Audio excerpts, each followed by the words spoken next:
teacher Mrs. Suman again with you with our second chapter of economics and it's our third part of this chapter. हमने first part में पढ़ा था कि people एक जो human resource है वो किस तरह से ह्यूमन कैपिटल में कन्वर्ट होता है। हमने सकल और विलास की स्टोरी पढ़ी थी। उसके साथ साथ हमने इसमें हमारे इकोनॉमिक सेक्टर की 3 पार्ट पढ़े थे, प्राइमरी, सेकेंडरी और टर्सरी, और मैन और वुमेन का वर्क का जो डोमेस्टिक वर्क है, जो आउटसाइड वर्क है, उसको क्लासिफिकेशन पढ़ा था। सेकंड पार्ट में हमने पढ़ा quality of population. Now third part में हम डिस्कस करेंगे क्या?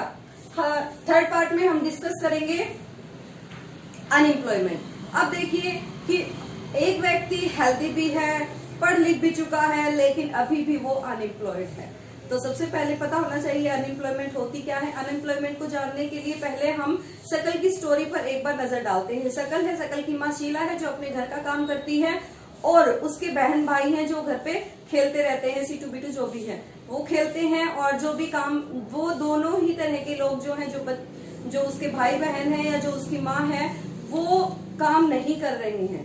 तो क्या वे लोग बेरोजगार हैं, अनएम्प्लॉयड हैं? नहीं, क्योंकि सिर्फ उन्हीं लोगों को हम अनएम्प्लॉयमेंट की कैटेगरी में रखते हैं जो काम करना चाहते हैं, काम की तलाश में हैं, लेकिन जिन्हें काम मिल नहीं रहा है। यहाँ सकल की माँ जो है अपने डोमेस्टिक कोर्स में खुश है, वो आउटसाइड काम नहीं करना चाहती है, इसलिए हम उसे अनएम्प्लॉयड नहीं कह सकते हैं। अनएम्प्लॉयड पीपल्स वे होते हैं जो काम चाहते हैं, तलाश कर रहे हैं काम की, लेकिन उन्हें अपनी स्किल्स के अकॉर्डिंग काम नहीं मिल पा रहा है। अब हम देखते हैं कि हमारे यहाँ जो बेरोजगारी है वो मुख्यतः 3 तरह की पाई जाती है, जिसे हम अर्बन और रूरल में क्या करते हैं, क्लासिफाई करते हैं। उसके बाद समझते हैं। रूरल 2 तरह की अनएम्प्लॉयमेंट पाई जाती है। First is seasonal unemployment and second is disguised unemployment. जो आपकी अर्बन एरिया है वहां आपकी एजुकेटेड अनएम्प्लॉयमेंट पाई जाती है। अब रूरल एरिया की सीजनल अनएम्प्लॉयमेंट के बारे में जानते हैं। सीजनल अनएम्प्लॉयमेंट मोस्टली आपकी एग्रीकल्चर में पाई जाती है। एग्रीकल्चर में कंप्लीट ईयर में बहुत कुछ मंथ ऐसे होते हैं जिसमें लोगों को काम नहीं मिल पाता है। कुछ सीजन ऐसे होते हैं जिसमें बहुत ज्यादा काम होता है, जैसे थ्रेसिंग का है, शॉपिंग का है, हार्वेस्टिंग का है। इस समय में बहुत ज्यादा काम होता है, लेकिन कुछ महीने ऐसे होते हैं पूरे साल के जिनमें इन लोगों के पास कोई काम नहीं होता है, तो इसे सीजनल बेरोजगारी कहा जाता है। उसके बाद डिसगस्ड जो अनएम्प्लॉयमेंट है वो भी आपकी रूरल एरिया में मोस्टली एग्रीकल्चर में देखने को मिलती है। जब आपके पास एक फार्म है, एक प्लॉट है, उसमें 5 लोगों की जरूरत है, लेकिन परिवार के 8 लोग हैं और 8 के 8 ही उसमें लगे हुए हैं। जो 3 एक्स्ट्रा लोग लगे हुए हैं वो डिसगस्ड अनएम्प्लॉयड हैं, यानी छिपे हुए या प्रच्छन्न बेरोजगार हैं, जो जिनकी आवश्यकता वहां नहीं है, लेकिन फिर भी वे वहां काम कर रहे हैं। इसको अगर हम दूसरी तरह से जानते हैं, देखते हैं तो क्या है, जब कुछ वर्कर्स के हटा लेने के बाद भी टोटल प्रोडक्शन में कोई फर्क नहीं पड़ता है, तो इसे हम डिसगस्ड अनएम्प्लॉयमेंट या छुपी हुई बेरोजगारी कहते हैं।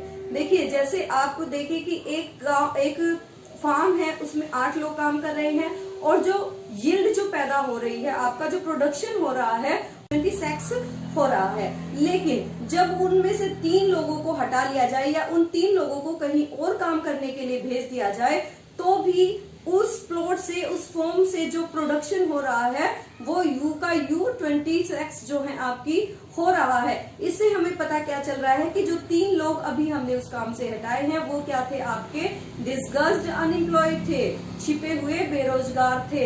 एम्प्लॉयमेंट है आपकी वो कहाँ पाई जाती है, आपकी रूरल एरियाज में पाई जाती है। और जो आपका एजुकेटेड अनएम्प्लॉयमेंट है ये आपका अर्बन एरिया में पाया जाता है। अर्बन एरिया में क्या है कि मैट्रिकुलेशन है, सेकेंडरी है, उसके बाद आपकी पीजी है, इस बहुत ज्यादा लोग पढ़े लिखे हैं, लेकिन फिर भी वहाँ क्या है, वो अनएम्प्लॉयड है। इसका मेन कारण एक ये भी हो सकता है कि ट्रेनिंग के अभाव में वो लोग क्या हैं, अनएम्प्लॉयड हैं, और ट्रेनिंग उनको बेटर नहीं है। और जब ये लोग अनएम्प्लॉयड होते गए हैं, लाइबिलिटी हो गए हैं।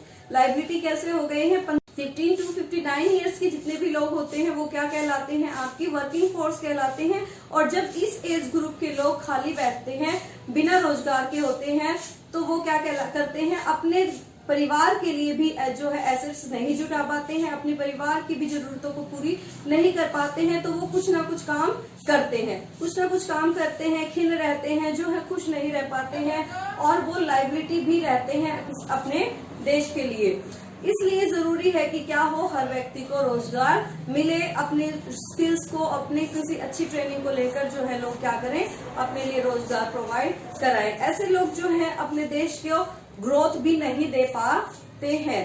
अब देखिए, अगर हम सकल की स्टोरी पर जाते हैं तो सकल क्या हुआ, ग्रेजुएट हुआ, उसने अच्छी इनकम प्राप्त की। अब इनकम वो अच्छी ले रहा है तो उसने अपना तो डेवलपमेंट किया ही है, साथ साथ अपने आसपास का, अपनी कल्चरल रिचनेस भी उसने बढ़ाई है, और कल्चरल रिचनेस बढ़ाने के साथ साथ अपने देश के भी जीडीपी में उसने ग्रोथ की है।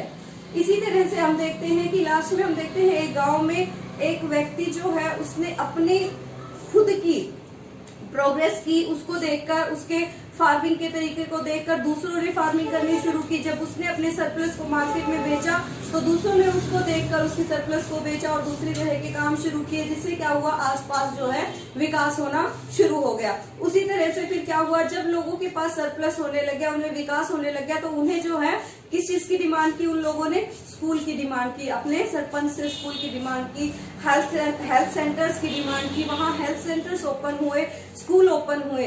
अब क्या है, किसी एक व्यक्ति ने अपनी बिटिया को क्या किया, टेलरिंग सिखा दिया। जब लोगों के पास सरप्लस था, पैसे थे, तो वो वेल टेलर्ड कपड़े उन्होंने पहनने शुरू किए, वेल टेलर्ड ड्रेसेस उन्होंने पहननी शुरू की। और जिस पिता ने अपनी बेटी को टेलरिंग का काम सिखाया था, जिस माता ने अपनी बेटी को टेलरिंग का काम सिखाया था, उससे दूसरे लोग भी प्रभावित हुए, क्योंकि वो ज्यादा इनकम कमाना शुरू कर दिया था उसने। और दूसरी लड़कियों को भी क्या सिखाया गया, सिलाई सिखाई गई, जिससे कि उनके यहाँ भी अर्निंग आना शुरू हो जाए। इससे क्या है कि जब एक व्यक्ति अपनी ग्रोथ करता है तो पूरी सोसाइटी के ऊपर उसका इफेक्ट आपको दिखाई देता है। एक सिंगल व्यक्ति से पूरी कंट्री में कैसे डेवलपमेंट होती है, ये आपका पता चलता है कि किस फॉर टुडे। इसके साथ आपका चैप्टर कंप्लीट हो जाता है। Thank you, have a nice day.